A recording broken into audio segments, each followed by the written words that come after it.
Oh, naglilisipin ka, no? Tingnan nyo. Ito yung trabaho namin sa barko. Ako lang tagatingin.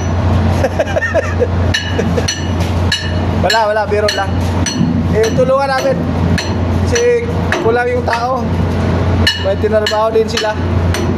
Nag-sludging sa sludge.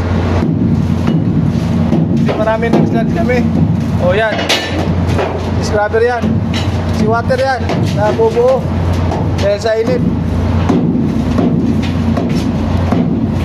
Yan yun. Yan ang tinatrabaho namin dito sa barko. Ako dito lang sa entrada. Kasi bawal lang sa loob lahat. Lag-lag muna tayo. Saglit. Mamaya trabaho na naman. Diba? Thank you guys.